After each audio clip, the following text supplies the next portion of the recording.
এক ধনী এলাকায় সব সুন্দর বাড়ির মাঝে ছিল একটা ছোট কুঁড়ের ঘর। এই বৃদ্ধ চাচার সবচেয়ে বড় সম্পদ ছিল তার গরুটা।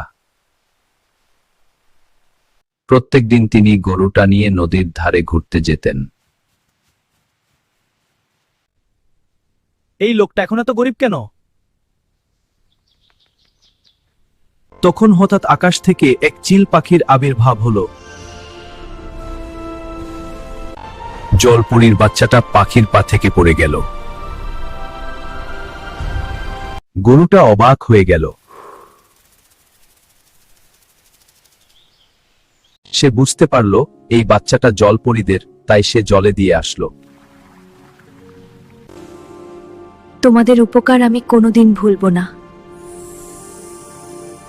তোমার উপকারের এই ডায়মন্ডটা আমার ছোট্ট একটি উপহার দিলাম তোমাকে। তারপর থেকে এই গরুটা প্রত্যেকদিন ডায়মন্ড দিতে থাকে।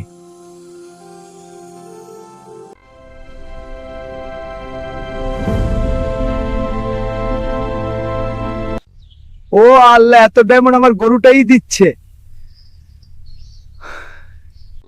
চাচা ডায়মন্ড জমা করতে লাগলেন। এই ডায়মন্ডগুলো জমিয়ে আমি ঘর বানাবো। ডায়মন্ড দিয়ে তৈরি হলো একটা সুন্দর ঘর। এরপর ডায়মন্ড দিয়ে গাড়িও তৈরি হলো। আমাদের চেয়েও বেশি দিন হয়ে গেল। এমন হবে ভাবতে পারিনি। এতটা কথা পারবো দেখে দেবেন। ভালো মন থাকলে ভাগ্য নিজেরাই চলে আসে।